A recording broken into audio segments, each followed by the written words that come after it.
बच्चों class 11 physics half yearly exams special series में आज हम पढ़ने वाले हैं chapter work energy and power. हम करेंगे इसके सभी मोस्ट इंपॉर्टेंट टाइप क्वेश्चंस जिसमें से कि आपको एग्जाम में क्वेश्चंस मिलेंगे ही मिलेंगे।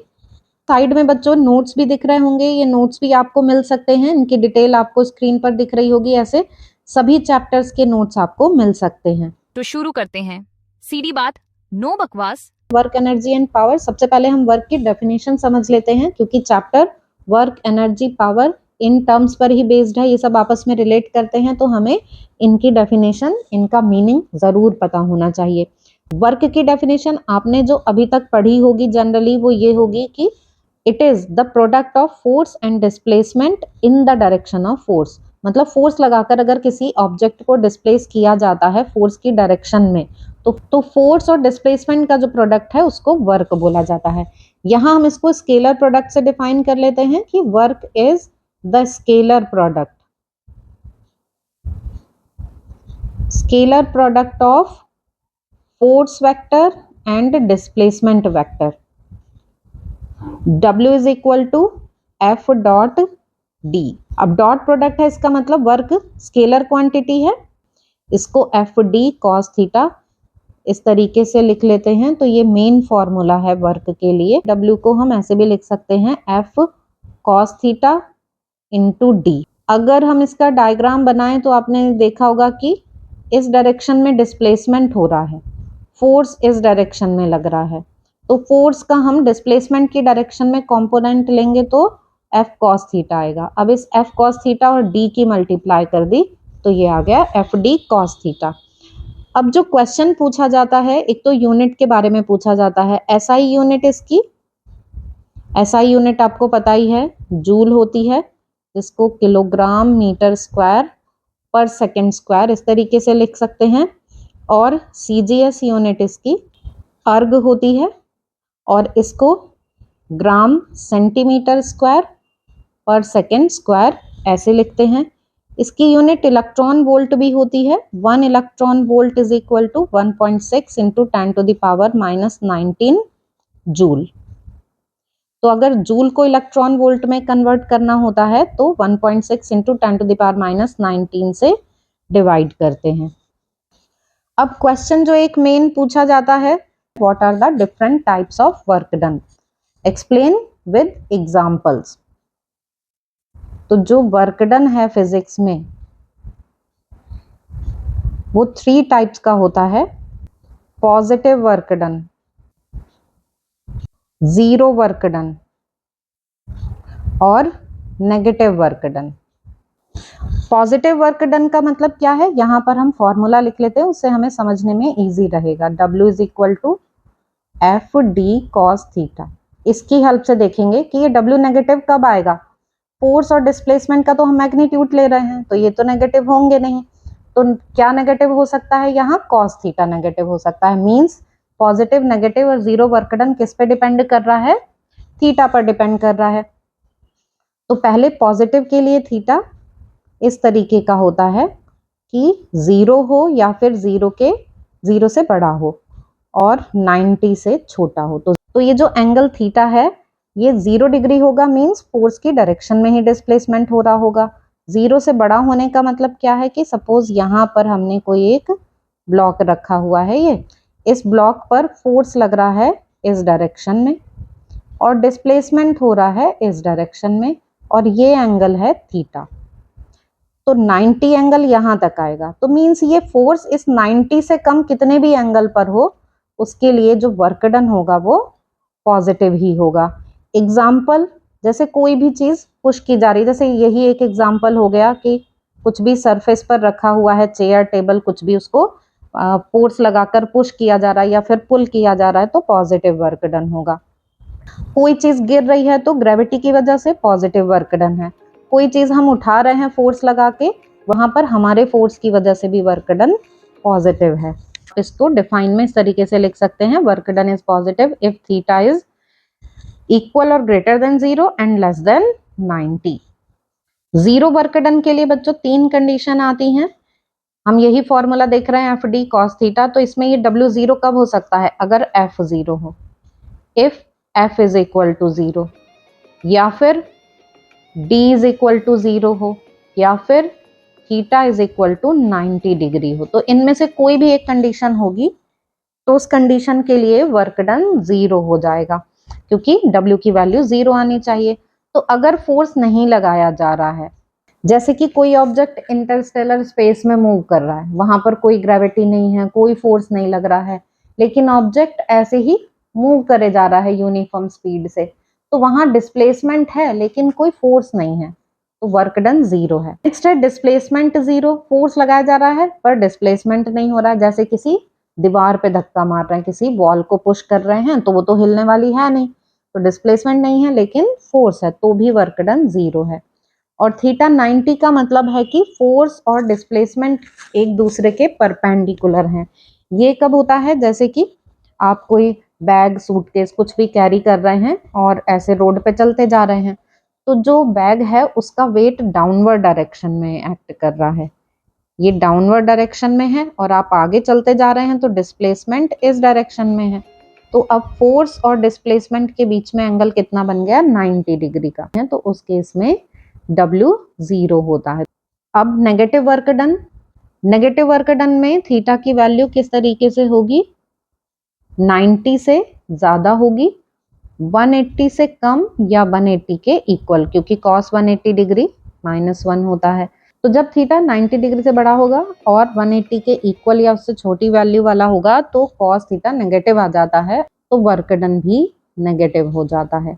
फ्रिक्शन फोर्स की वजह से वर्क डन नेगेटिव होता है, क्योंकि फ्रिक्शन हमेशा अपोजिट डायरेक्शन में ही एक्ट करता है। जैसे कि यहाँ पर कोई ऑब्जेक्ट है और इस पर इस तरफ एक्सटर्नल फोर्स लगाया जा रहा है, तो फ्रिक्शन अपोजिट डायरेक्शन में रहेगा, तो जो वर्क डन आएगा वो नेगेटिव आएगा, क्योंकि दोनों के लिए थीटा 180 डिग्री आ जाएगा। एयर रेजिस्टेंस है, वो भी मोशन को अपोज करता है, तो उसकी वजह से भी वर्क डन नेगेटिव होता है। अभी तक जो हम ये वर्क डन देख रहे हैं, ये work done by constant force है। अगर वेरिएबल फोर्स की वजह से वर्क डन देखेंगे तो work done by variable force, इसका मतलब है कि फोर्स कंटिन्यूसली चेंज हो रहा है। जैसे कि इस केस में जो वर्क डन आता है उसको हम इंटीग्रेशन की हेल्प से देखते हैं, एफ डी एक्स यहाँ पर लिया जाता है और इसको हम लिख सकते हैं F D x cos theta. और डिस्प्लेसमेंट, इनिशियल डिस्प्लेसमेंट और फाइनल डिस्प्लेसमेंट, ये इसकी लिमिट आ जाती है, इनिशियल और फाइनल। ग्राफ की हेल्प से भी वर्क डन फाइंड किया जाता है। जैसे हमें ये ग्राफ दिया हुआ है, इस ग्राफ के लिए हमें वर्क डन फाइंड करना है, तो आप देख लेंगे कि positive work done, negative work done और फिर उनका अलजेब्रिक सम ले लेंगे।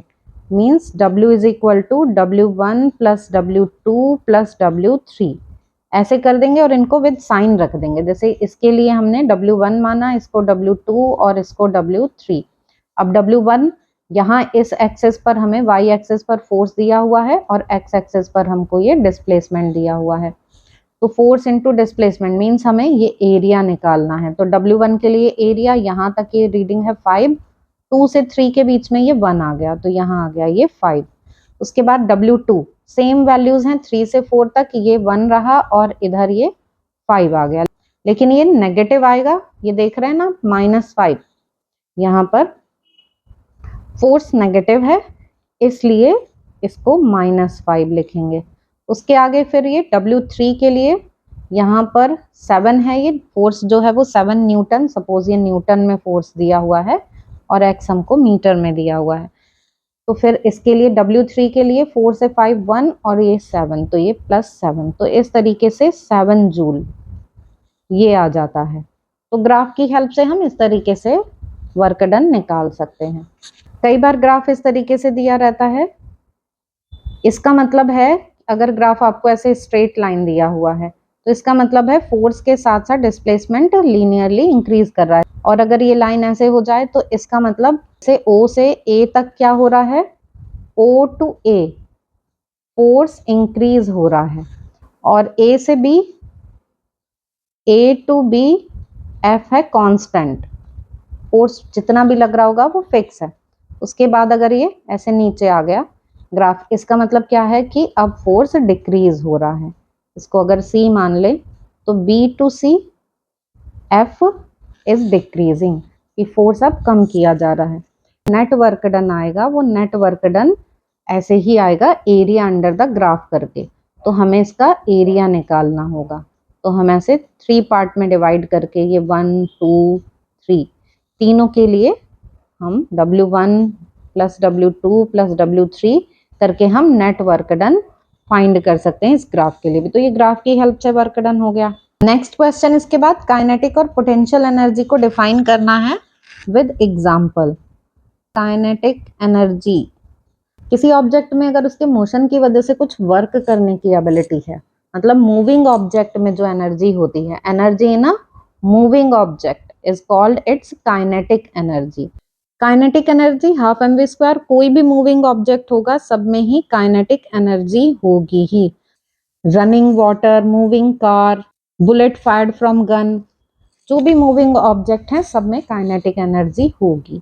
अब पोटेंशियल एनर्जी, पोटेंशियल एनर्जी किसी ऑब्जेक्ट की स्पेशल पोजीशन या फिर कॉन्फ़िगरेशन की वजह से होती है, कि उसने कुछ एनर्जी स्टोर करके रख ली अपनी किसी स्पेशल पोजीशन में, जैसे कि स्ट्रेच्ड स्प्रिंग, किसी स्प्रिंग को अगर खींच दें, या जैसे गुलेल होती है या रबर बैंड होता है, तो जब ये स्ट्रेच्ड कंडीशन में होती हैं तो ये स्पेशल कंडीशन में, स्पेशल पोजीशन में होती हैं कि इनमें एनर्जी स्टोर हो चुकी होती है, और वो एनर्जी होती है पोटेंशियल एनर्जी।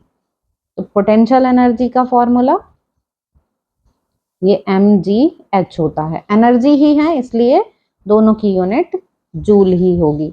अब देखते हैं हम मोस्ट इम्पॉर्टेंट जो इस चैप्टर से आता है, वो है वर्क एनर्जी थ्योरम टॉपिक।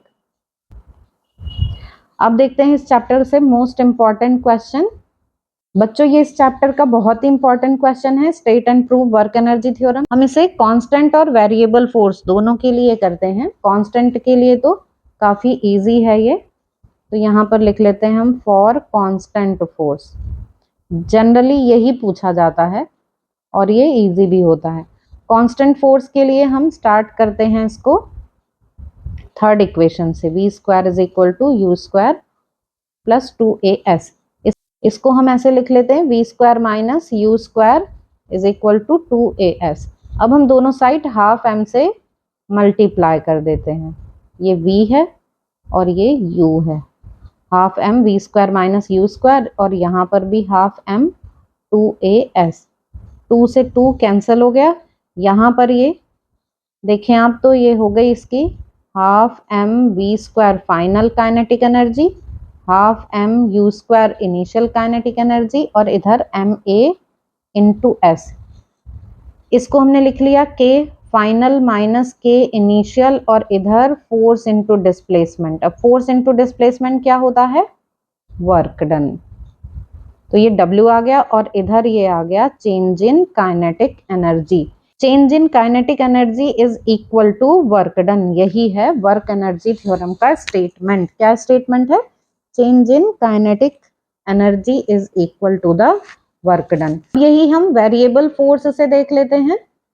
तो यहाँ पर हम k is equal to half m v square लेकर चल रहे हैं और इसको डिफ्रेंशिएट कर ले रहे हैं विद रेस्पेक्ट टू t। तो हाफ m ऐसे ही आ गया, यहाँ v स्क्वायर का डिफ्रेंशिएशन हमें t के रेस्पेक्ट में करना है, तो ये पहले तो 2v हो जाएगा और फिर हम चेन रूल से इसको लिख लेंगे dv अपॉन dt। अब ये 2 से 2 कैंसिल हो गया, dv अपॉन dt हो गया a, उसको हम a के साथ लिख ले रहे हैं, और ये यहाँ v बचा। m a को लिख लिया हमने f, और v को लिख लेते हैं dx अपॉन dt। इधर क्या है, ये dk अपॉन dt। अब दोनों साइड से dt हट गया, dk आ गया f dx। यहाँ हम इसको इंटीग्रेशन की फॉर्म में लिख देते हैं, dk का इंटीग्रेशन, ऐसे इधर f dx का इंटीग्रेशन, और लिमिट लगा देते हैं कि जो dk है ये काइनेटिक एनर्जी में चेंज है ना, तो यहाँ ki और इधर kf काइनेटिक इनिशियल और ये फाइनल। यहाँ dx के लिए लिमिट की xi और xf, dk का इंटीग्रेशन k आ गया और लिमिट ki kf। ये जो फॉर्मूला है f dx, ये किसका फॉर्मूला है, work done by variable force. और यहाँ पर हम देखें तो के एफ माइनस के आई, ये लिमिट हमने लगा दी के की, तो ये आ गया डब्ल्यू, मीन्स वही delta K is equal to W आ जाता है। तो ये हो गया by calculus method for variable force, और इधर ये कांस्टेंट फोर्स के लिए आ गया और इधर ये वेरिएबल फोर्स के लिए आ गया। तो वर्क एनर्जी थ्योरम हो गई। एक और इम्पॉर्टेंट क्वेश्चन, काइनेटिक एनर्जी और लीनियर मोमेंटम के बीच में रिलेशन पर क्वेश्चन आता ही है। तो पहले हम फॉर्मूला डिराइव कर लेते हैं, फिर क्वेश्चन करेंगे। के का फॉर्मूला होता है हाफ एम वी स्क्वायर, और फिर हम इसमें ना m से मल्टीप्लाई और m से ही डिवाइड कर देते हैं, तो ये हाफ एम वी का होल स्क्वायर हो जाता है, और एक ये m अपॉन का यहाँ आ गया। तो k is equal to M V होता है p, तो p स्क्वायर अपॉन 2m। ये बहुत ही इंपॉर्टेंट रिलेशन है क्वेश्चंस के लिए। क्वेश्चन इसमें इस तरीके से आते हैं, if kinetic energy is increased by 50%,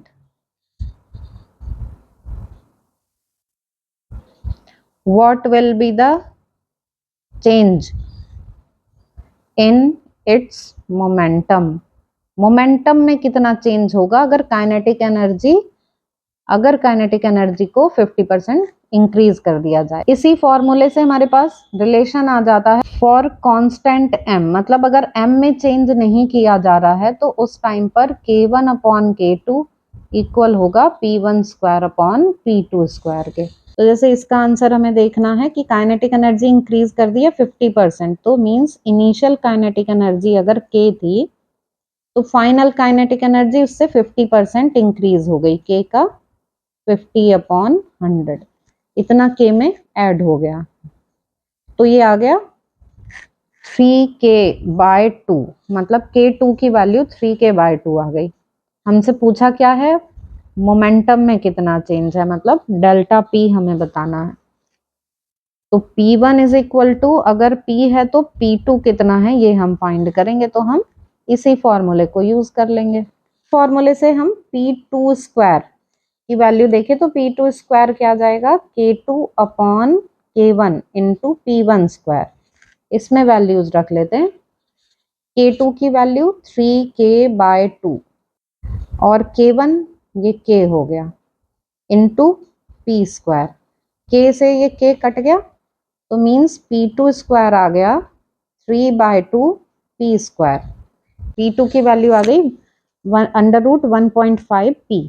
यहाँ 1.5 का स्क्वायर रूट लेते हैं तो ये आता है लगभग 1.22। ऐसे देख सकते हैं हम कि 12 का स्क्वायर 144, 13 का स्क्वायर 169, तो ज्यादा क्लोज किसके है ये 12 के, तो थोड़ा सा 12 से ज्यादा, तो लगभग 1.22 p।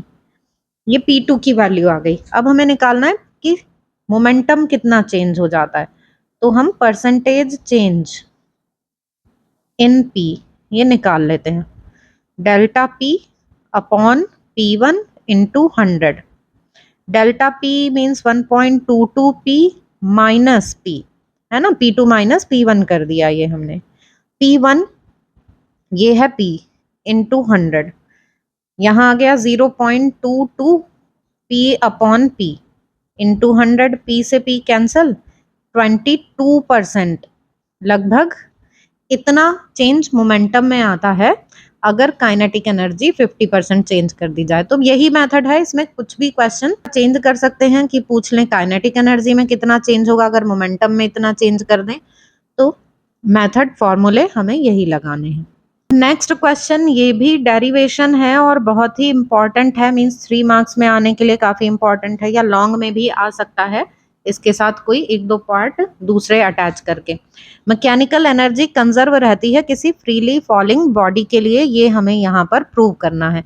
मैकेनिकल एनर्जी सम है काइनेटिक एनर्जी और पोटेंशियल एनर्जी का। मान लेते हैं कि कोई ऑब्जेक्ट है, यहाँ से गिरना शुरू हो रहा है कुछ हाइट h से, और ये ग्राउंड है। तो कोई ऑब्जेक्ट है, मान लिया कि ये पॉइंट है A, यहाँ से ये फ्री फॉल में है, मींस गिर रहा है ग्राउंड पे।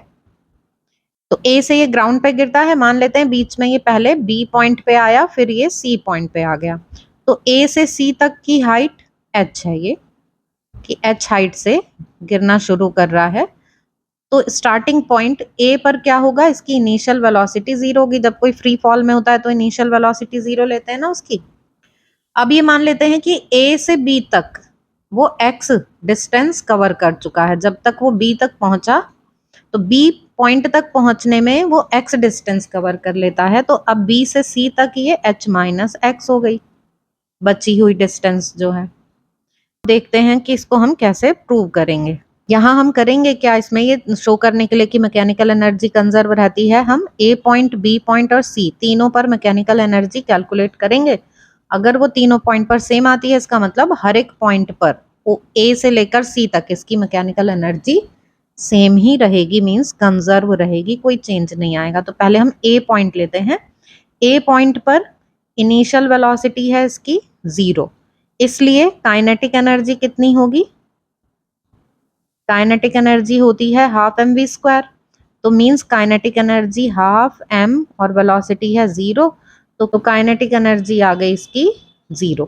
अब पोटेंशियल एनर्जी देखें तो पोटेंशियल एनर्जी का फॉर्मूला mgh होता है। तो h कितना है जब वो a पर है, पूरा ये h वैल्यू हाइट हमें h ही दी हुई है, तो पोटेंशियल एनर्जी mgh है। तो इस तरह से टोटल एनर्जी कितनी हो गई, काइनेटिक प्लस पोटेंशियल। काइनेटिक है 0, पोटेंशियल है mgh, तो total energy at point A ये आ गई mgh, इक्वेशन 1। अब देख लेते हैं at point B. B point पर काइनेटिक एनर्जी, अब बी पॉइंट पे पहले हमें ये निकालना होगा कि जब ए से बी तक गिर चुका है ऑब्जेक्ट, तो बी पे आके उसकी वेलोसिटी कितनी हो गई है। तो पहले हम वही निकालेंगे इसमें, velocity at point B. B point पे वेलोसिटी निकालने के लिए हम V square is equal to, u तो 0 है, 2gh। अब h की वैल्यू यहाँ पर x हो गई है। h कितना है, फॉर्मूले में जो h आता है वो x आ गया। इसको देखें हम तो a से b तक कितनी डिस्टेंस कवर की है उसने, ये x डिस्टेंस कवर की है, इसलिए हम h की जगह x रख देंगे। तो v स्क्वायर आ गया 2gx। अब हम निकाल लेते हैं kinetic energy, half M V square, और v स्क्वायर में हम v की जगह 2gx रख देंगे। ठीक है, काइनेटिक एनर्जी आ गई mgx। अब potential energy, potential energy mgh। mgh में h होती है ग्राउंड से हाइट, तो यहाँ हम देखते हैं कि जब वो b पर है तो ग्राउंड से उसकी हाइट कितनी है, h माइनस एक्स। तो अब हम h माइनस एक्स इस h की जगह रख देंगे, h माइनस एक्स, क्योंकि जो हाइट है वो h माइनस एक्स है। तो पोटेंशियल एनर्जी आ गई mgh माइनस एक्स। अब दोनों को ऐड करके टोटल एनर्जी निकाल लेते हैं, total energy at point B. तो mgx plus mgh minus X. अब यहाँ हम ब्रैकेट ओपन कर दें, ये सेकेंड वाला mgh माइनस mgx, तो mgx से mgx आपको दिख रहा है कि ये कैंसल हो जाएंगे।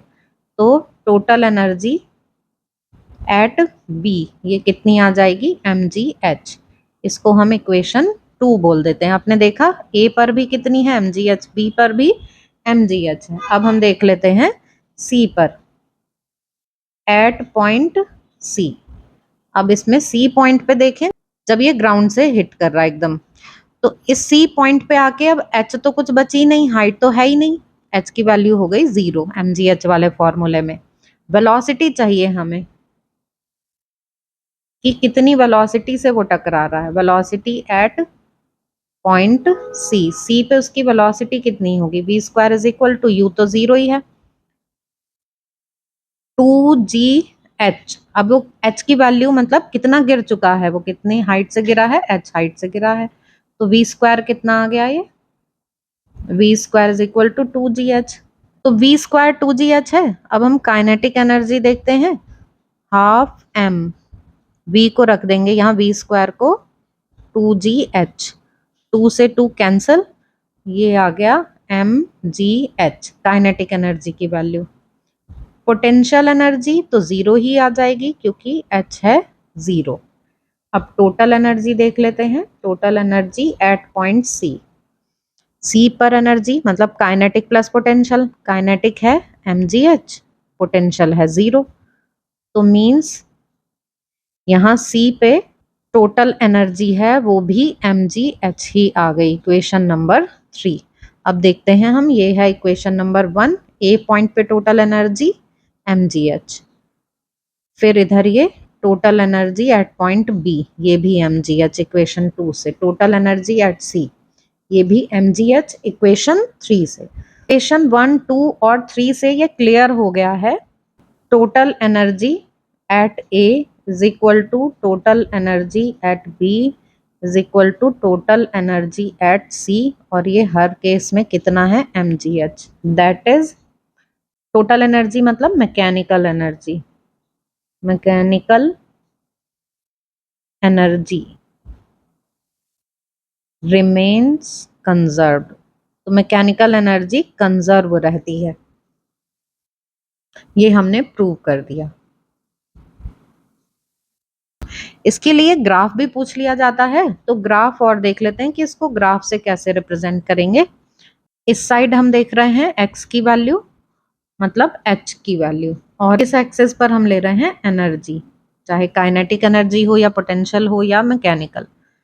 तो इनिशियली काइनेटिक एनर्जी 0 है, और फिर जब वो ग्राउंड से टकराता है ऑब्जेक्ट तो मैक्सिमम स्पीड से टकराता है, मतलब मैक्सिमम काइनेटिक एनर्जी है। तो जब वो बिल्कुल ये स्टार्टिंग पॉइंट पे है एकदम यहाँ A पर, तो A पर काइनेटिक एनर्जी 0 आई थी ना, और बाद में आई वो mgh, तो हम ऐसे लाइन ड्रॉ कर लेंगे कि ये काइनेटिक एनर्जी के लिए ग्राफ है कि स्टार्टिंग में 0 काइनेटिक एनर्जी है और यहाँ पे आके ये काइनेटिक एनर्जी mgh हो गई है। हाईएस्ट पॉइंट पर जब काइनेटिक 0 है तो पोटेंशियल वहां पर mgh थी, मींस पोटेंशियल के लिए ग्राफ इस तरीके से आएगा ये, तो पोटेंशियल के लिए ये वाला ग्राफ आ गया, और ये ग्राफ काइनेटिक एनर्जी के लिए है। तो यहाँ ग्राफ में हम देख सकते हैं कि ये जो लाइन है ये रिप्रेजेंट कर रही है टोटल एनर्जी को, और वो हमेशा कंजर्व्ड है, mgh है उसकी वैल्यू। तो इस पॉइंट को हम मान रहे हैं कि जिस टाइम पर ऑब्जेक्ट हाईएस्ट पॉइंट पर है तब उसकी वेलोसिटी 0 है, यहाँ इस पॉइंट पे u इज इक्वल टू 0 है, इसलिए काइनेटिक एनर्जी इसकी 0 है, और इस टाइम पर पोटेंशियल एनर्जी इसकी mgh है। और ये वाला जो पॉइंट है, ये पॉइंट दिखा रहा है जब ऑब्जेक्ट ग्राउंड को हिट कर रहा है, तो उस टाइम पर काइनेटिक एनर्जी अब मैक्सिमम है यहाँ पर। अब काइनेटिक एनर्जी mgh हो गई, और कोई हाइट नहीं है ग्राउंड से, h की वैल्यू 0 है, इसलिए पोटेंशियल एनर्जी यहाँ पर 0 हो गई। तो जब काइनेटिक मैक्सिमम पोटेंशियल 0, और जब पोटेंशियल मैक्सिमम तो काइनेटिक 0, एक एनर्जी धीरे धीरे बढ़ रही है तो दूसरी उसी के साथ डिक्रीज हो रही है। नेक्स्ट इस चैप्टर का important question, elastic potential energy के लिए एक्सप्रेशन फाइंड करना है। Expression for elastic potential energy stored in a spring, जब किसी स्प्रिंग को स्ट्रेच करते हैं या कंप्रेस करते हैं तो उसमें एक एनर्जी स्टोर हो जाती है, इस एनर्जी को इलास्टिक पोटेंशियल एनर्जी बोलते हैं। तो हम मान लेते हैं कि ये हमने एक स्प्रिंग ली और इसकी ये हमने एक इक्विलिब्रियम की कंडीशन ले ली। इक्विलिब्रियम की कंडीशन मतलब यहाँ पर कोई फोर्स नहीं लग रहा है, F इज इक्वल टू 0 है, इसलिए स्प्रिंग जैसी है वैसी ही रहेगी, कोई इसमें इलोंगेशन नहीं आएगा, मतलब इसकी लेंथ में कोई चेंज नहीं आ रहा है। तो ये वाली लाइन हम ऐसे ड्रॉ कर लेते हैं कि ये लाइन हम x इज इक्वल टू 0 के लिए ले रहे हैं कि यहाँ पर ये नॉर्मल कंडीशन में है स्प्रिंग। इसके बाद हम क्या करते हैं, स्प्रिंग पर एक फोर्स लगाते हैं, एक्सटर्नल फोर्स, उसको लगाने से स्प्रिंग इलोंगेट हो जाती है।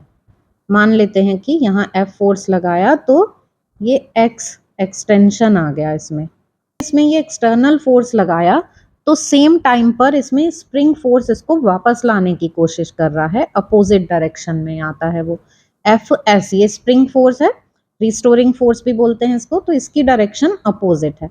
अब ये x की डायरेक्शन क्या है, एक्सटेंशन तो इस डायरेक्शन में हो रहा है, तो इसको हमने x इज इक्वल टू 0 माना है, मीन्स इस साइड अब x कैसा आ जाएगा, पॉजिटिव, और ये जो रिस्टोरिंग फोर्स है तो हम देख रहे हैं कि x के अपोजिट है, तो इसको हम नेगेटिव मान लेते हैं। अब हम यहाँ पर कंप्रेशन वाला केस ले लेते हैं कि स्प्रिंग कंप्रेस हो रही है। कंप्रेस हो रही है मतलब ये इस तरीके से दिखेगी, बस इतना ही ले लेते हैं। अब जो एक्सटर्नल फोर्स है वो इस डायरेक्शन में आएगी ना, एक्सटर्नल फोर्स की डायरेक्शन ये होगी, कंप्रेस कर रहे हैं तो ये है एक्सटर्नल फोर्स, और ये लाइन यहाँ पर आ रही है x इज इक्वल टू 0 की। तो इतना ये क्या है, ये है कंप्रेशन, मतलब स्प्रिंग इतना कंप्रेस हो गई है। अब ये जो x है इसकी डायरेक्शन क्या है, तो x हो गई negative. Spring force, spring force अब क्या करेगा, इसको वापस इक्विलिब्रियम में लाने के लिए इस डायरेक्शन में लगेगा कि ये वापस से पहले जैसी हो जाए। तो जो एफ एस है वो आ गया अब पॉजिटिव। तो हम ये देख रहे हैं कि एफ एस और एफ एक्सटर्नल ये हमेशा एक दूसरे के अपोजिट लग रहे हैं, और जो एक्स है वो हमेशा एक्सटर्नल फोर्स की डायरेक्शन में है, इसलिए स्प्रिंग फोर्स और ये एक्सटेंशन या कंप्रेशन हमेशा एक दूसरे के अपोजिट है। अब एक्सप्रेशन फाइंड कर लेते हैं हम। तो हम यहाँ अप्लाई करेंगे हुक्स लॉ। तो हुक्स लॉ के according F S is equal to minus K X. यहाँ पर ये के फोर्स कांस्टेंट या स्प्रिंग कांस्टेंट है। अब हम यहाँ पर फाइंड करेंगे वर्क डन। ये भी हम वर्क डन फाइंड कर रहे हैं स्प्रिंग फोर्स की वजह से, और स्प्रिंग फोर्स वेरिएबल फोर्स है, कंटिन्यूसली चेंज हो रहा है, मतलब जैसे जैसे एक्सटर्नल फोर्स बढ़ रहा है वैसे वैसे स्प्रिंग फोर्स भी बढ़ता जा रहा है। तो वेरिएबल फोर्स है, इसलिए हम यहाँ इंटीग्रेशन की हेल्प से ले लेते हैं इसको, F S D x. Limit लगा दे रहे हैं 0 से x। एफ एस की वैल्यू रख देते हैं यहाँ पर minus K x D x, और इसको इंटीग्रेट करते हैं तो ये आ जाता है minus K x square upon 2। ये जो माइनस है ये हमने बाहर लिख लिया, और x का ये x dx है ना, तो इसका इंटीग्रेशन एक्स स्क्वायर अपॉन 2 होता है, तो ऐसे ही एक्स स्क्वायर अपॉन 2 आ गया। तो यहाँ x की जगह x ही रखना है, तो कोई चेंज आया नहीं, ये आ गया माइनस हाफ के एक्स स्क्वायर। तो ये तो स्प्रिंग फोर्स की वजह से आया। अब एक्सटर्नल फोर्स की वजह से जो वर्क डन है उसके लिए तो दोनों सेम डायरेक्शन में है, फोर्स भी और एक्सटेंशन, फोर्स भी और डिस्प्लेसमेंट भी, तो वो प्लस में आ जाएगा हाफ के एक्स स्क्वायर। और ये जो वर्क डन है यही स्टोर होता है, जो एक्सटर्नली वर्क किया जा रहा है वही इसमें स्प्रिंग में पोटेंशियल एनर्जी की फॉर्म में स्टोर होता है। अब इसका भी हम ग्राफ बना लेते हैं। इस ग्राफ का एरिया निकालेंगे तो वो आएगा वर्क डन, और हमने देखा वर्क डन ही पोटेंशियल एनर्जी की फॉर्म में स्टोर होता है। तो इस ट्रायंगल का एरिया निकाल लेते हैं, तो इससे वर्क डन आ जाएगा। Work done is equal to area of triangle O A B 1/2 base into height.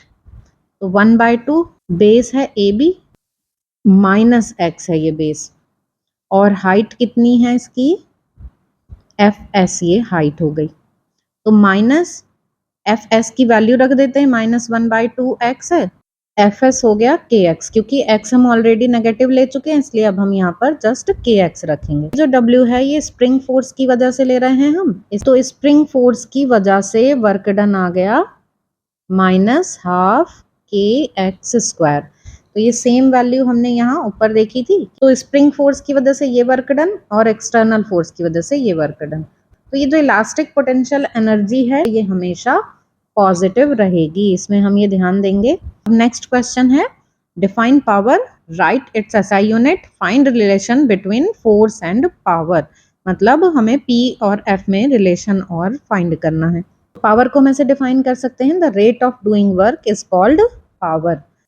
Average power निकालनी है हमें किसी की, तो अगर delta W work delta T time में हो रहा है तो P average is equal to delta W by delta T. और जब हम इसी को इंस्टेंटेनियस वैल्यू में लेंगे, मीन्स अगर डेल्टा टी टाइम बहुत छोटा है तो उस केस में P instantaneous P is equal to D W upon D T, ऐसे लिख देते हैं। एसआई यूनिट इसकी होती है watt. 1 kilowatt is equal to 10 to the power 3 watt के इक्वल होगा, ऐसे शॉर्ट में इसको W लिख देते हैं। एक यूनिट है इसकी हॉर्स पावर, तो 1 HP इक्वल होता है 746 वाट के। स्केलर क्वांटिटी है ये। Relation between P and F, तो उसके लिए हम P is equal to W upon T लेते हैं, W को लिख देते हैं F इंटू डी, और अपॉन टी है, तो ये डी अपॉन टी क्या बन जाता है, वेलोसिटी, डिस्प्लेसमेंट अपॉन टाइम, तो ये आ जाता है एफ वी। तो पी का फॉर्मूला एफ वी, ये एक्सप्रेशन है पावर और फोर्स के बीच में। तो ये हो गया पावर के लिए। अब नेक्स्ट लास्ट जो है बच्चों topic, most most most important topic है कोलिजन्स। दो ऑब्जेक्ट का कोलिजन मतलब उनका इंटरेक्शन। तो जब दो ऑब्जेक्ट इंटरेक्ट करते हैं, interaction between two object is called collision. और ये जो कोलिजन्स होते हैं इसमें हम यहाँ टाइप लिख ले रहे हैं, elastic collision, in elastic collision, perfectly in elastic collision.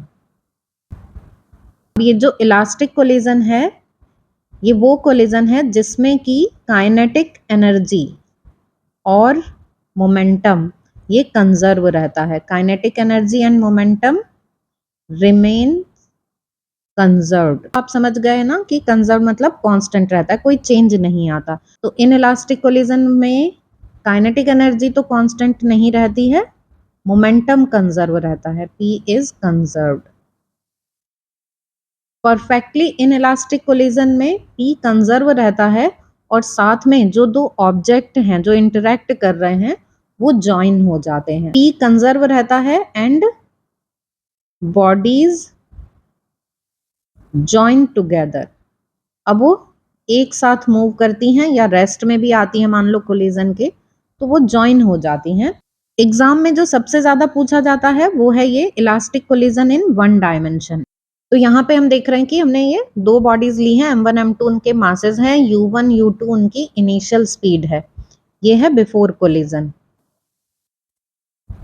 ये है ड्यूरिंग कोलिजन, और फिर कोलिजन के बाद वो फिर से मूव करने लगती हैं, ये है आफ्टर कोलिजन। तो यहाँ हमने कंडीशन ली है कि u1 u2 से बड़ा है, तभी ऐसा होगा ना कि इनमें कोलिजन होगा।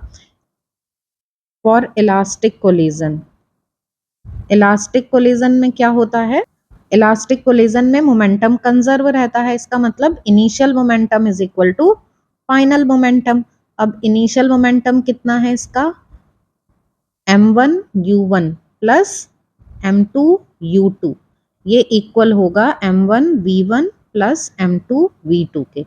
मोमेंटम का फॉर्मूला mv होता है ना, तो linear momentum before collision is equal to linear momentum after collision.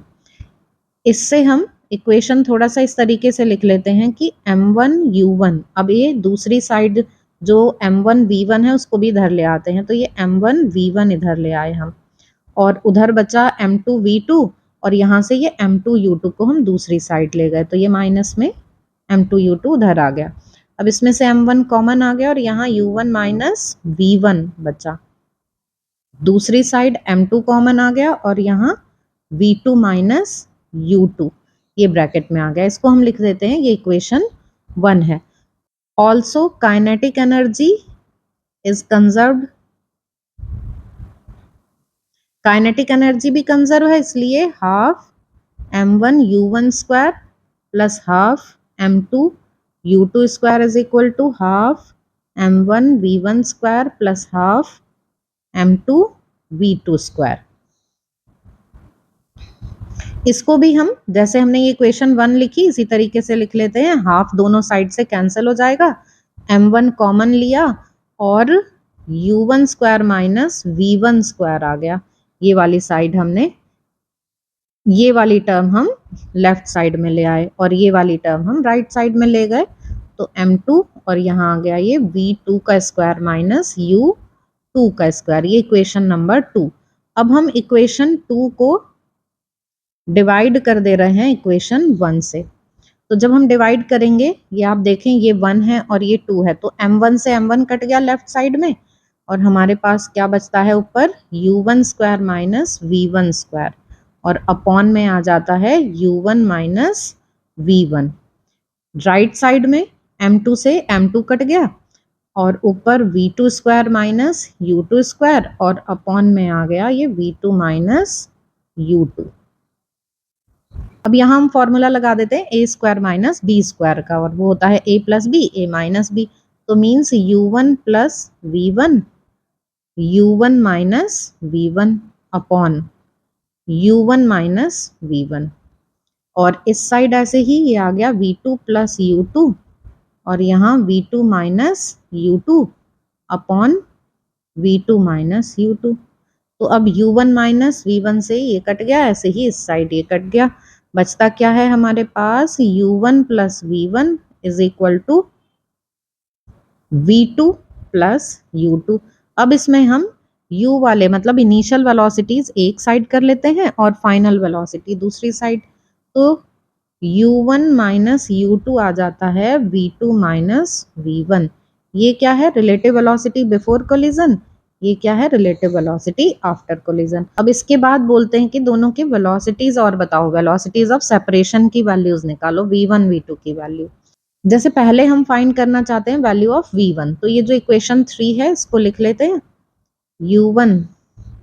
u1 minus u2 is equal to v2 minus v1।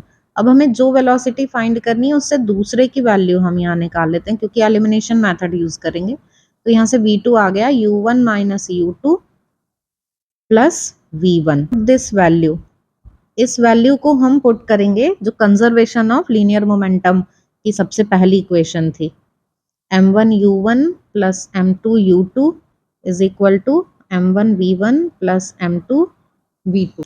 इसमें हम v2 की वैल्यू रख देते हैं, तो m1 u1 plus m2 u2 is equal to m1 v1 plus m2 v2 की जगह रख दिया हमने u1 minus u2 plus v1। तो m1 u1 plus m2 u2 is equal to m1 v1, और ये ब्रैकेट ओपन कर लेते हैं, m2 u1 minus m2 u2 plus m2 v1।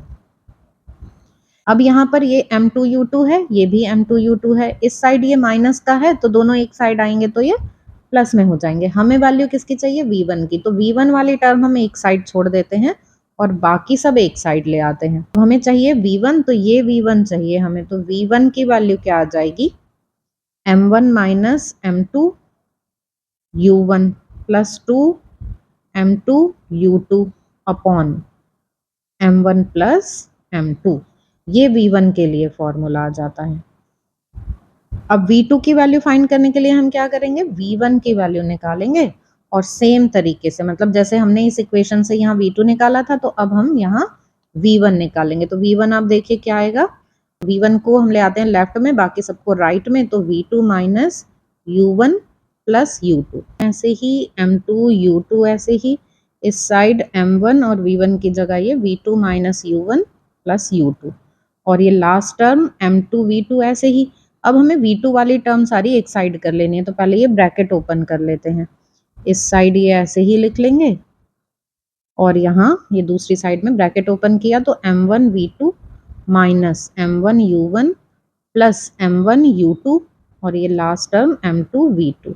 अब v2 v2 वाली टर्म एक ये है एक ये है, तो इनको इसी साइड लिख ले रहे हैं, कॉमन आ गया v2, और ये m1 प्लस m2 ब्रैकेट में, तो m1 प्लस m2 v2 ये आ गया। अब बची हुई दोनों टर्म हम ले आते हैं लेफ्ट साइड में, 2 m1 u1, और अब ये वाली टर्म और ये वाली टर्म, इन दोनों में से क्या कॉमन है, u2, और ये m1 जब इधर आया तो माइनस का हो जाएगा, तो यहाँ m2 minus m1 common u2।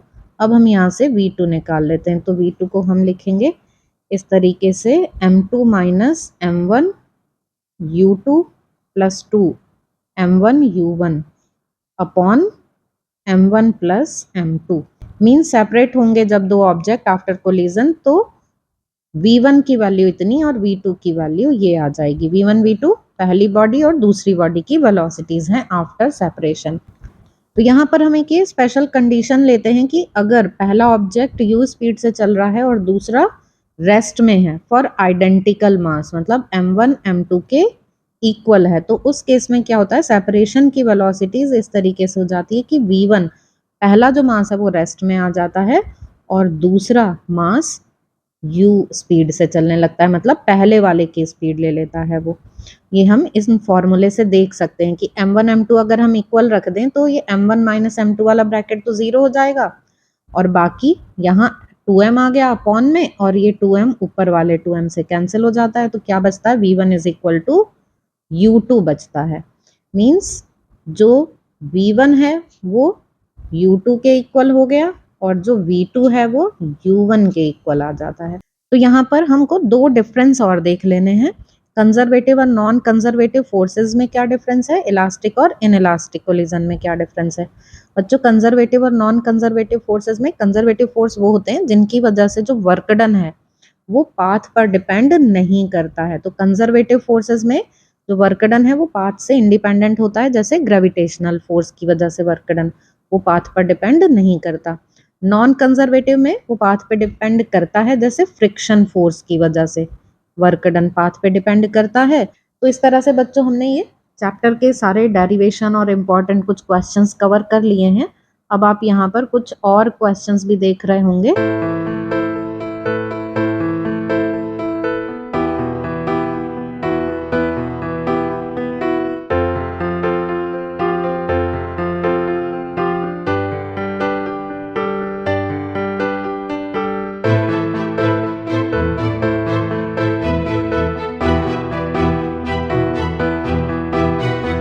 I hope कि आपको ये सब समझ में आ गया होगा। फिर भी आपके किसी भी पॉइंट से, किसी भी टॉपिक से रिलेटेड कोई भी डाउट्स हो तो आप कमेंट सेक्शन में पूछ सकते हैं। Please like, share and subscribe. Thank you. Thanks for watching. All the very best.